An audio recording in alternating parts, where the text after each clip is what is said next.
আসসালামু আলাইকুম স্যার। ওয়ালাইকুম আসসালাম।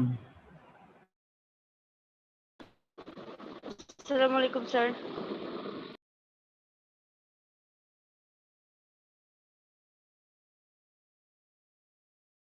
স্যার আসসালামু আলাইকুম।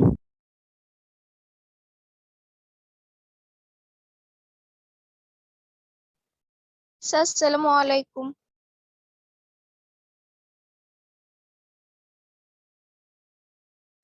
ওয়ালাইকুম আসসালাম।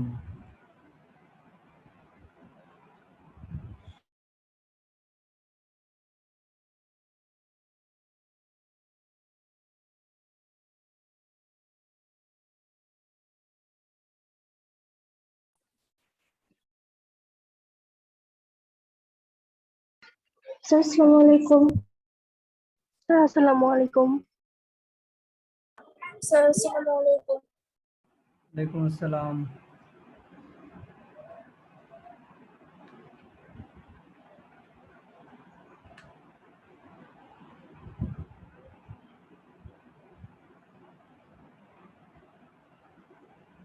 স্যার আসসালামু আলাইকুম।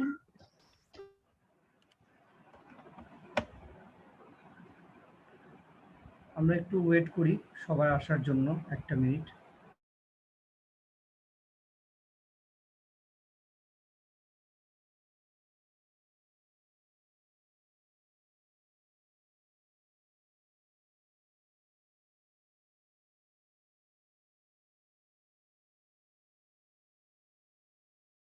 স্যার আসসালামু আলাইকুম। ওয়ালাইকুম আসসালাম।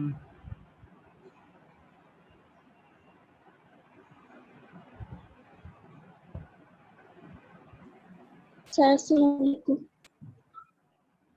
ওয়ালাইকুম আসসালাম।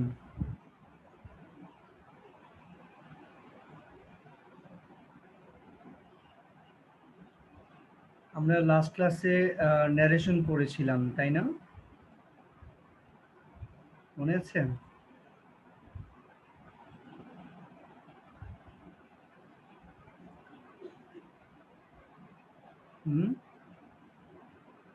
সবার কি মনে আছে আমরা ন্যারেশন করেছিলাম লাস্ট ক্লাসে?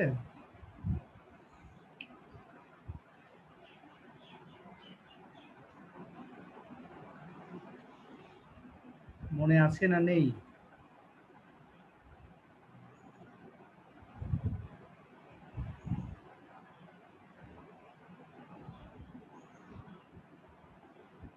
আমার কথা নিশ্চয়ই শুনতে পাচ্ছ, আর কথা শোনার পর চুপ করে বসে থাকলে তাহলে তো ক্লাস নেওয়া মুশকিল।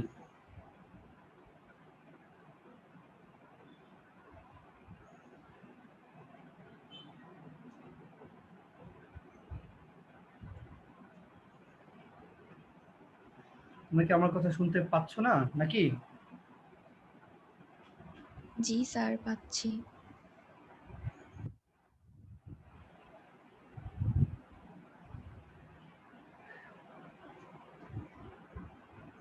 বাকিরা কেন কথা বলো না? তোমরা ক্লাসে জয়েন করে চুপ করে বসে থাকো, তাহলে টিচারদের সহযোগিতা না করলে টিচাররা ক্লাসে মানে ক্লাসে কার্যক্রম কিভাবে আগে নিবে বলো তো? এই যে এতগুলো মেয়ে জয়েন করেছো, দুই বোন তো আছেই, শায়লা, লাইসা, এটা কে, তামান্না, শিফা, রাইতা, প্রমি, কাজী আরিশা, সুমাইয়া চৌধুরী। মানে প্রবলেম কি? তোমরা কথা শোনার পরে কথা বলো না কেন? কথা না বললে আমি ক্লাস কি করে সামনের দিকে নিয়ে যাব বলো তো? স্ক্রিন দেখতে পাচ্ছ? জি স্যার। জি স্যার। আচ্ছা, আমরা যে ন্যারেশন মানে লাস্ট ক্লাসে করেছিলাম, তোমাদেরকে আমি কি এগুলো এগুলো ব্যাখ্যা দেখিয়েছিলাম?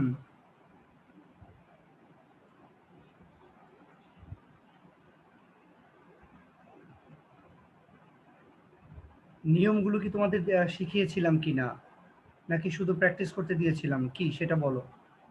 শুধু প্র্যাকটিস করতে দিয়েছিলাম। ওকে, ঠিক আছে। আমরা জাস্ট তাহলে নিয়মগুলো আবার একটু দেখবো আর কি। কথা বলতে হবে, দ্রুত কথা না বলে রিপ্লাই না দিলে আমি তো বুঝতে পারবো না, না? তোমরা নিচেরা স্ক্রিন দেখতে পাচ্ছ নিশ্চয়ই। অ্যাসার্টিভ আর ইন্টারোগেটিভ এখানে কিছু এক্সাম্পল লেখা আছে কিভাবে বাক্যগুলো হয়েছে একটু দেখো। অ্যাসার্টিভে সেড টু থাকলে টোল্ড হয়, কেমন, আর ইন্টারোগেটিভে সেড টু থাকলে আস্কড হয়। এখানে নিয়ম লেখা আছে, তোমরা একটু এক নজর চোখ বোলাও শুধু আর কি। তারপরে কোনটা বুঝতে অসুবিধা হচ্ছে আমি বুঝিয়ে দিচ্ছি।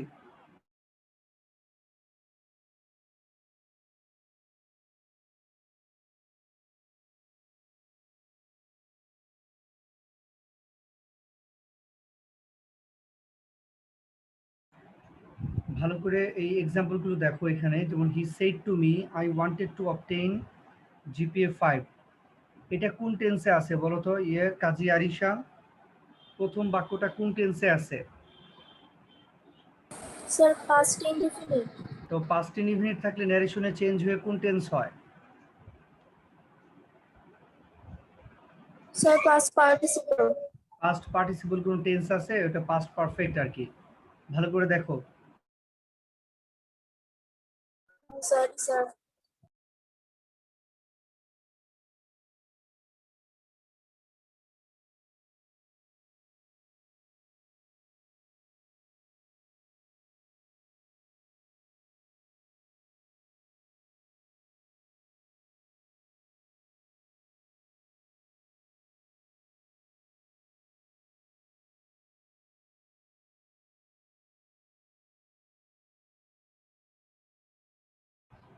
তো দেখো এখানে আছে I wanted to obtain GPA 5। এটা যেহেতু পাস্ট টেন্স রয়েছে তাই নিচেরটা হয়ে যাবে পাস্ট পারফেক্ট টেন্স। তো পাস্ট পারফেক্ট টেন্সের স্ট্রাকচারটা হচ্ছে হ্যাড প্লাস ভার্ব 3। দেখো এখানে যদি ওয়ান্টেড না থেকে ওয়ান্ট থাকতো তাহলে উত্তরটা কি হতো? লাইসা বলো তো। হি said to me I want to obtain GPA 5, তাহলে এটা উত্তরটা কি হতো?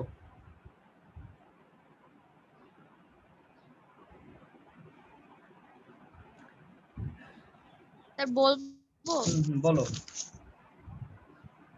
He told me that he wanted to obtain GPA 5. আচ্ছা, ভেরি গুড। তখন কি টেন্স হলো এটা?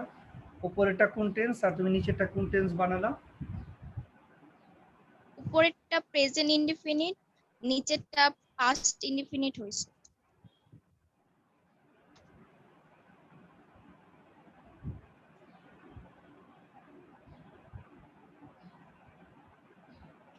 ঠিক আছে, ভেরি গুড। তাহলে নিয়মটা হচ্ছে প্রেজেন্ট টেন্স থাকলে পাস্ট টেন্স হয়, হ্যাঁ, আর পাস্ট টেন্স থাকলে হয় পাস্ট পারফেক্ট টেন্স।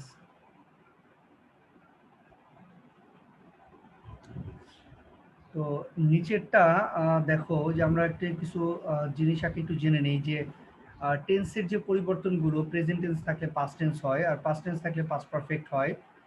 নীরা বলবে পাস্ট পারফেক্ট টেন্স থাকলে কোন টেন্স হয়? Neera. Sir past perfect tense থাকলে কোনো পরিবর্তন হয় না। আচ্ছা ঠিক আছে, ওকে, থ্যাংক ইউ। আচ্ছা নাবিলা বলো যে অ্যামিজার থাকলে ন্যারেশনে তোমার চেঞ্জ হয়ে কি হয়?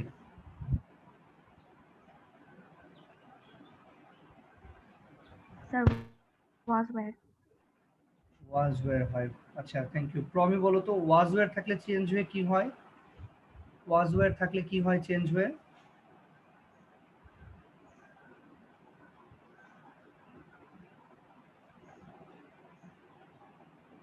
আচ্ছা প্রমি না বলতে পারলে প্রভা বলো ওয়াজ ওয়্যার থাকলে কি হয়? স্যার হ্যাড বিন হয়। হ্যাড বিন হয়। ওয়াজ ওয়্যার থাকলে হ্যাড বিন হয়। ওকে ঠিক আছে। আচ্ছা, তো এইখানে প্রথমগুলোর যেগুলো এক্সাম্পল রয়েছে, যেমন ধরো এইটা একটু দেখি আমরা। Sami said to Sajid I was watching TV yesterday. তো এখানে দেখো ওয়াজের পরিবর্তে হ্যাড বিন হয়েছে, ওয়াচিং এর জায়গায় ওয়াচিং, আর হচ্ছে তোমার ইয়েস্টারডের পরিবর্তে দি প্রিভিয়াস ডে। কেমন? ইয়েস্টারডে পরিবর্তে দি প্রিভিয়াস ডে। এখন এগুলো আমরা সবাই জানি কিনা যে কোনটা থাকলে কি হয়? আমি একটু ধরি দেখি। আচ্ছা তামান্না, তুমি শুনতে পাচ্ছ? তামান্না, জি স্যার। বলো টুডে থাকলে কি হয় ন্যারেশনে? Today the next day. Today থাকলে দি নেক্সট ডে হয়। টুডে থাকলে তো দি নেক্সট ডে হয় না, আর তো টুমরো থাকলে দি নেক্সট ডে হয়। হ্যাঁ, আচ্ছা সুমাইয়া চৌধুরী, এই চৌধুরী বাড়ি মেয়ে, বলো তুমি, শুনতে পাচ্ছ?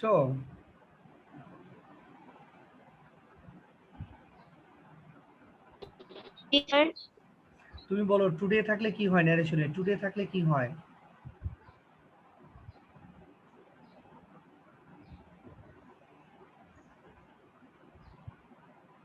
আচ্ছা না পারলে সমস্যা নাই। শিফা বলো তো, শিফা।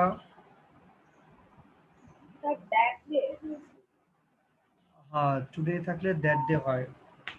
টুডে থাকলে দ্যাট ডে।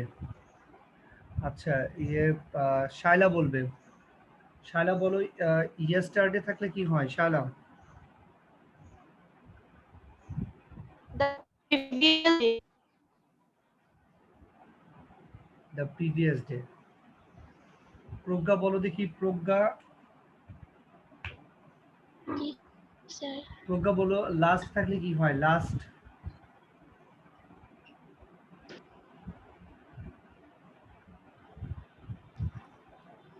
স্যার একটু বলতে পারছেন না। ঠিক আছে, বলতে না পারলে সমস্যা নেই। রায়তা বলো লাস্ট থাকলে কি হয়? যেমন last night, last year, last week, এগুলো থাকলে কি হয় রায়তা? স্যার বলতে পারি না। এগুলোই হচ্ছে তোমাদের সবাইকে শিখতে হবে আর কি। হ্যাঁ, এগুলো না জানলে তো ন্যারেশনে গিয়ে প্রবলেম হবে। কে পারে বলো, কে বলতে পারবে আমার এখানে যারা জয়েন করেছো? স্যার আমি বলি। হ্যাঁ নীরা। স্যার লাস্ট থাকলে দা প্রিভিয়াস হয়। Very good. তাহলে লাস্ট নাইট থাকলে কি হবে? Last the night, previous night. The previous night. Last night থাকলে দ্য প্রিভিয়াস নাইট। আচ্ছা, তাহলে লাস্ট ইয়ার থাকলে দ্য প্রিভিয়াস ইয়ার, একই রকম। হ্যাঁ, ঠিক আছে, তো এগুলো কিন্তু মনে রাখা লাগবে। এখন এই যে ইন্টারোগেটিভটা দেখো, ইন্টারোগেটিভে মনে রাখবা যে সেট টু থাকলে আক্সড হবে, আক্সডের পর অবজেক্ট হবে। কখন ইফ হয় কখন ডাব্লিউএইচ হয় এটা বলবে হচ্ছে প্রজ্ঞা বলবে। কখন ইফ হয় কখন ডাব্লিউএইচ হয়?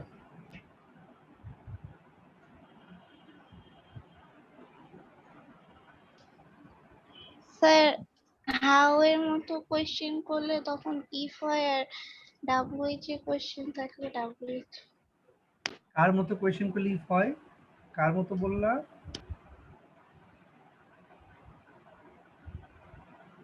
হাউ এর মতো বুঝলাম না আমি এটা। মানে স্যার হাউ দ্বারা কোয়েশ্চেন করলে আরে ইফ না, হয়, আর আরে না, হাউ থাকলে ইফ হবে কেন? হাউ থাকলে তো হাউ হবে। হাউ তো ডাব্লিউএইচ এর মধ্যে আসসালামু পড়ে। আলাইকুম স্যার। ওয়ালাইকুম আসসালাম। হাউ তো ডাব্লিউএইচ এর মধ্যে পড়ে। হ্যাঁ, আচ্ছা কে বলতে পারবে এটা সুন্দর করে? ইফ কখন হয়, ডাব্লিউএইচ কখন হয়? অনেকেরই গ্যাপ পড়ে গেছে, অনেক গ্যাপ পড়ে গেছে। স্যার আমি বলি। বলো। স্যার অক্সিলারি ভার্ব দিয়ে থাকলে ইফ হয়, আর ডাব্লিউএইচ দিয়ে থাকলে ডাব্লিউএইচ হয়। আচ্ছা ঠিক আছে, থ্যাংক ইউ। মনে হচ্ছে নাবিলা ঘুমিয়ে ঘুমিয়ে ক্লাস করছো নাকি তুমি? মানে ঘুম থেকে উঠেই ক্লাসে জয়েন করেছো?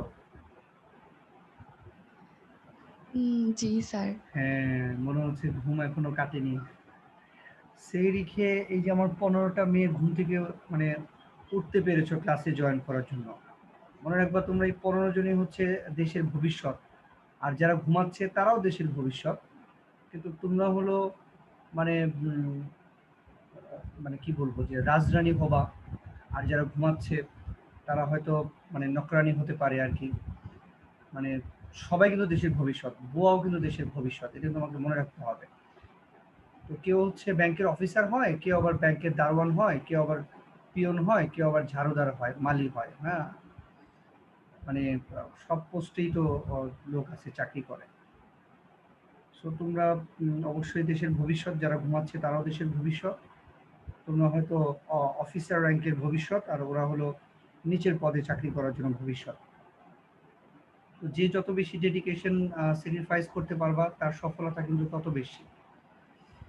তো এখানে এক্সাম্পলগুলো আমরা একটু দেখব যে প্রজ্ঞা এবং প্রভা দুই বোন, আশা করি বুঝতে পেরেছো যে ইফ হবে হচ্ছে ডাব্লিউএইচ না থাকলে, যে ধরনের বাক্যে ডাব্লিউএইচ থাকবে না সে ধরনের বাক্যে ইফ হবে।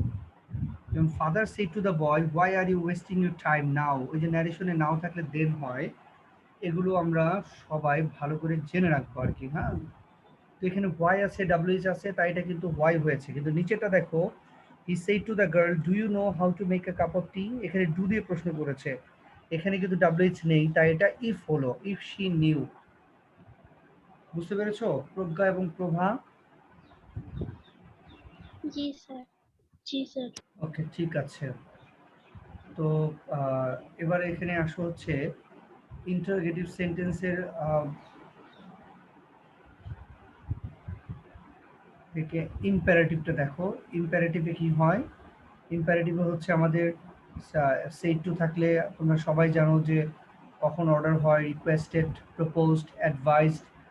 হ্যাঁ, তো আদেশ, নিষেধ, অনুরোধ, এগুলো বোঝালে এক এক সময় এক একটা হয়। এগুলো আমরা কিন্তু ভালো করে জেনে রাখবো আর কি। আচ্ছা, এগুলো কি তোমরা নিয়ম জানো নাকি না জানো না এগুলো?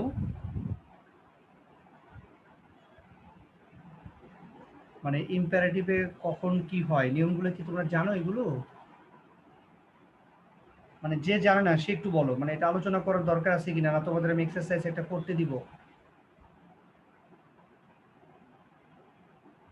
স্যার একটু আলোচনা করলে ভালো হয়। ঠিক আছে, দেখো এই যে কথা বলেছো সেজন্য ধন্যবাদ। কথা বলতে হবে, কথা না বললে কিন্তু এগুলো বোঝা যাবে না। ইম্পারেটিভ সেন্টেন্স মানে হলো যেটা ভার্ব দিয়ে শুরু, সেটা হচ্ছে ইম্পারেটিভ সেন্টেন্স। তো ইম্পারেটিভ সেন্টেন্সে সব সময় আমরা যখন ন্যারেশন করব তখন কি করতে হবে, তখন সবার আগে দেখতে হবে বাক্যটা অর্থ পড়ে বুঝতে হবে যে এটা দিয়ে আদেশ, নিষেধ, অনুরোধ কি বোঝাচ্ছে, কেমন? তো যদি বাক্যটা দিয়ে আদেশ বোঝায় তাহলে অর্ডার হবে, উপদেশ দিলে অ্যাডভাইস হবে, অনুরোধ বোঝালে রিকোয়েস্টেড হবে, নির্দেশনা বোঝালে সাজেস্টেড হবে, লেটাস থাকলে প্রপোজড হবে।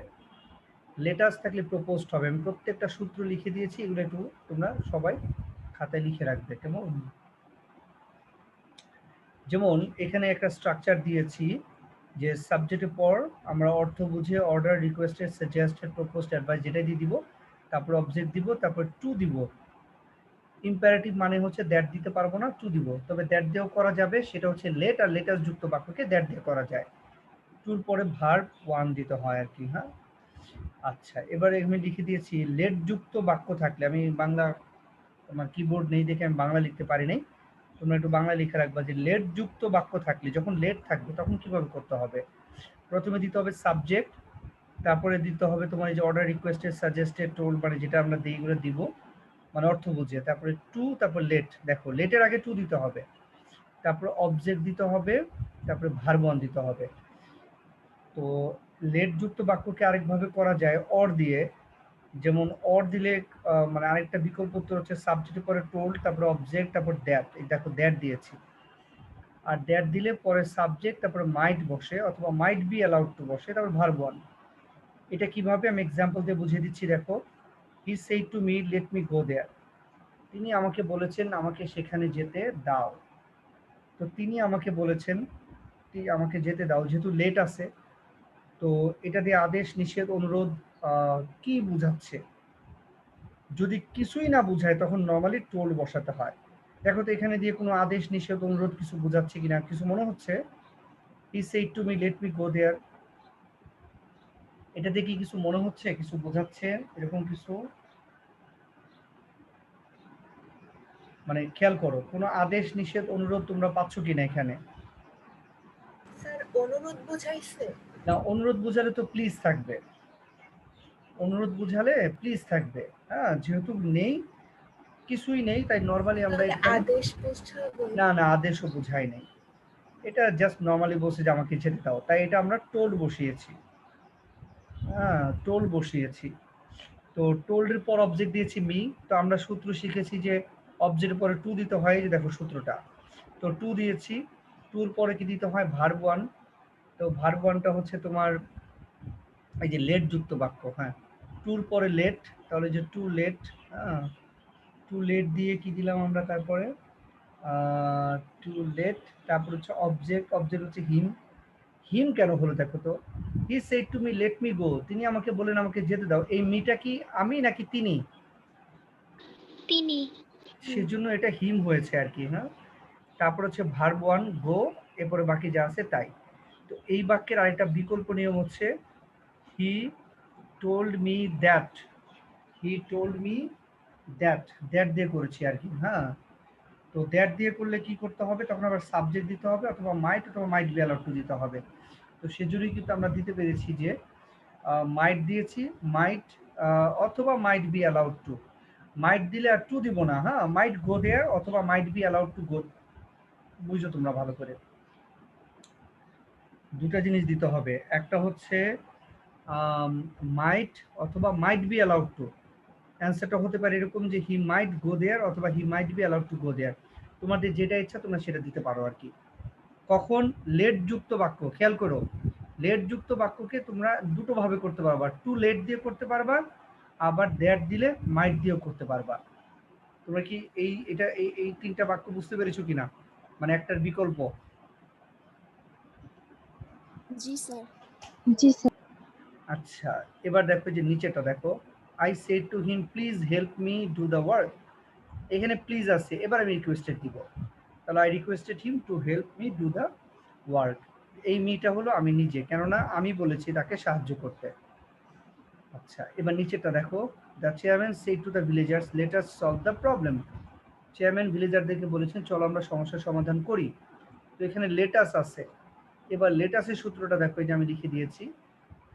লেটাস হলে প্রথমে সাবজেক্ট হবে, তারপর প্রপোজড হবে, তারপর অবজেক্ট হবে, তারপর দ্যাট হবে, এরপর উই অথবা দে। কে বলতে পারবে কখন উই হয় কখন দে হয়?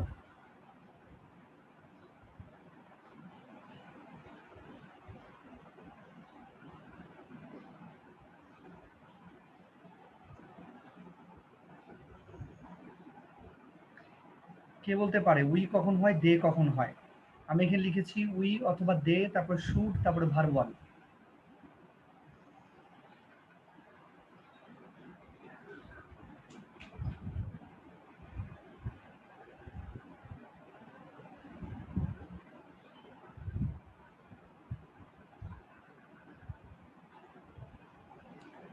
বলতে না পারলে, না জানলে বলো যে তোমরা জানো না, তাহলে আমি শিখিয়ে দিব।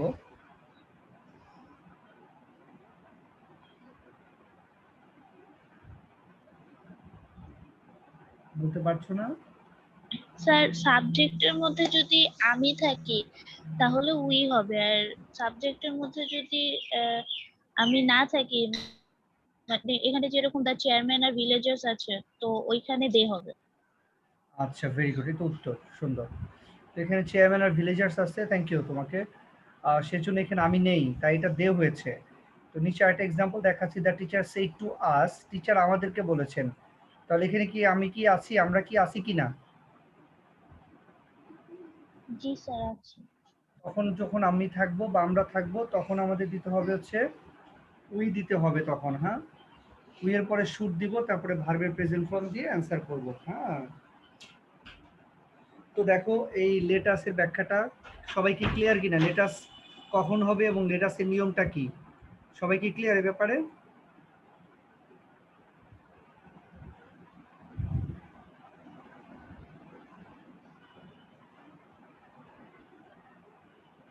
জি স্যার। ওকে, এবার আসো যে ইম্পারেটিভে যখন নেভার অথবা ডোন্ট থাকে, আই মিন নেগেটিভ বাক্য থাকে, তখন স্ট্রাকচারটা হয় প্রথমে সাবজেক্ট, তারপর দিতে হয় ফরবেড, ফরবেডের পর দিব হচ্ছে অবজেক্ট, তারপর টু, তারপর ভার্ব ওয়ান। কিরকম, যেমন father said to the girl never tell a lie. তা আমরা এটা অ্যান্সার লিখেছি, যেহেতু বাবা নিষেধ করেছেন তাহলে ফরবেড দিব, কাকে নিষেধ করেছে বাবা, গার্লকে, তারপর টু টেল আ লাই। এখানে এভার দিতে পারো, নাও দিতে পারো। To to tell a lie ever, এখানে এভার এভার দেওয়া যায়, আবার না দিলেও সমস্যা নেই, কারণ এখানে ফরবেট যেহেতু ব্যবহার করেছি তাই। তো যখন মানে নিষেধ করবে তখনই ফরবেট হবে। নিচে আরেকটা এক্সাম্পল দিয়েছি, mother said to me don't browse Facebook for long time. তো মা যেহেতু নিষেধ করেছেন তাই আমরা দিলাম ফরবেড মি, তারপরে টু ব্রাউজ। মনে রাখবা যে নেগেটিভ ওয়ার্ডটা থাকে না ফরবেড দিলে, যেমন নেভার উঠে গেল, তারপর ডু নট আছে, এখানে ডু নট উঠে গেল, ডু নট উঠে গিয়ে টু প্লাস ভার্ব ওয়ান হলো, কেমন? To browse Facebook for long time. তো এই ফরবেডের ব্যাপারটা কি বুঝতে পারলাম? ফরবেডেরটা জি স্যার। আচ্ছা ঠিক আছে। তো এক্সক্লামেটরি আর অপটেটিভটা আমরা নেক্সট ক্লাসে দেখব। এখন হচ্ছে এই ছকটা একটু দেখো, ইনডিরেক্টে আমরা কখন কি আনবো আর কি, ডিরেক্টে কি থাকলে কি হয়। যেমন অল প্রেজেন্ট টেন্স থাকতে অল পাস্ট টেন্স হবে। অল প্রেজেন্ট বলতে যত প্রেজেন্ট টেন্স আছে, present indefinite, present continuous, present perfect, এই সবগুলোই হয়ে যাবে হলো past indefinite, past perfect, past continuous. মানে যে টেন্স থাকবে সেই টেন্সের বিপরীত টেন্স হবে। যদি প্রেজেন্ট কন্টিনিউয়াস হয় তাহলে প্রেজেন্ট পাস্ট কন্টিনিউয়াস হয়ে যাবে, প্রেজেন্ট পারফেক্ট হলে পাস্ট পারফেক্ট হয়ে যাবে। এটা হচ্ছে ন্যারেশনের নিয়ম। একইভাবে যদি অল পাস্ট হয় তাহলে সেটা হয়ে যাবে অল পাস্ট পারফেক্ট। যদি এরকম থাকে যে পাস্ট পারফেক্ট কন্টিনিউয়াস, তাহলে ওটা চেঞ্জ হয়ে যাবে হলো পাস্ট পারফেক্ট থাকলে তো চেঞ্জ হয়ই না, পাস্ট কন্টিনিউয়াস যদি হয় তাহলে ওটা হবে পাস্ট পারফেক্ট কন্টিনিউয়াস। আর আমি নিচে লিখিয়ে দিয়েছি যে পাস্ট পারফেক্ট থাকলে নো চেঞ্জ, কোনো চেঞ্জ হবে না। এবার দেখো বক্সের মধ্যে একটু সবাই চোখ বোলাও, কি থাকলে কি হয়, নাও থাকলে দেন হয়, টুডে থাকলে দ্যাট ডে হয়, টু নাইট থাকলে that night, tomorrow the next day, ওই যে yesterday the previous day, last থাকলে দ্য প্রিভিয়াস, এটা যে পারলা না তোমরা, হ্যাঁ, লাস্ট নাইট থাকলে দ্য প্রিভিয়াস নাইট। তো সবাই একটু এক নজর চোখ বোলাও, চোখ বলে দেখো কোনোটা বুঝতে অসুবিধা থাকলে আমাকে একটু জানাও।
সবগুলো কি পড়েছো একবার করে? কোনোটার অর্থ বুঝতে অসুবিধা আছে কিনা?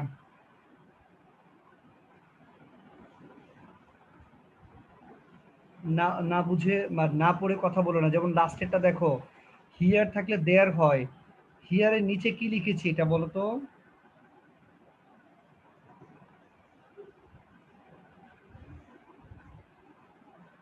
বুঝতে পারছো হিয়ারের নিচে কি লেখা আছে ওইটা?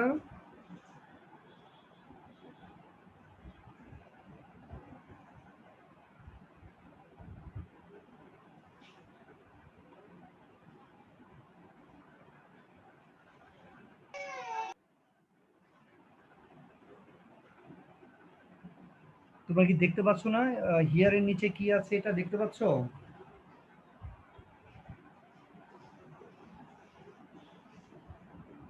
স্যার এটা হেদার। হ্যাঁ, ওটা হিদার মানে কি? হিদার থাকলে কি হয়? দিদার। হিদার মানে কি তোমরা কি জানো? হিদার থাকলে দিদার এখানে হয়, হ্যাঁ। আর দিদার?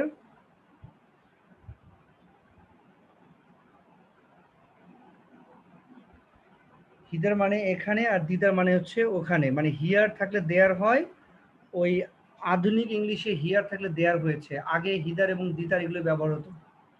শেক্সপিরিয়ান যুগে এই হিদার এবং দিদার এগুলোই ব্যবহৃত হতো। কেমন? ওকে, তো আশা করি পরের ক্লাসে আবার বাকিটুকু নিয়ে আলোচনা হবে, যেহেতু ক্লাস তোমাদের 30 মিনিট। আজকে এই পর্যন্তই। তো সবাই ভালো থাকো। পরবর্তী ক্লাস অবশ্যই সবাই করবে এবং প্রত্যেকটি ক্লাস করবে। রমজানে হয়তো তোমাদের 2 সপ্তাহ মতো ক্লাস হবে, মিনিমাম 2 সপ্তাহ ক্লাস হবে। যারা ঘুমাচ্ছে ঘুমাক, অসুবিধা নাই। তো তোমরা যারা ভালো তারা জয়েন করবে। একটা নিয়মও যদি শিখতে পারো সেটা তোমার কাজে লাগবে, এটা মনে রাখবে। তো ঘুমিয়ে থেকে সময় নষ্ট করে কোনো লাভ নেই। একটা নিয়ম শিখলে ওই একটা নিয়মই তোমার কাজে লাগবে। সো প্রত্যেকটা ক্লাসেই অংশগ্রহণ করার জন্য চেষ্টা করবে। তো সবাই ভালো থাকো, পরের ক্লাসে দেখা হবে ইনশাআল্লাহ। আল্লাহ হাফেজ।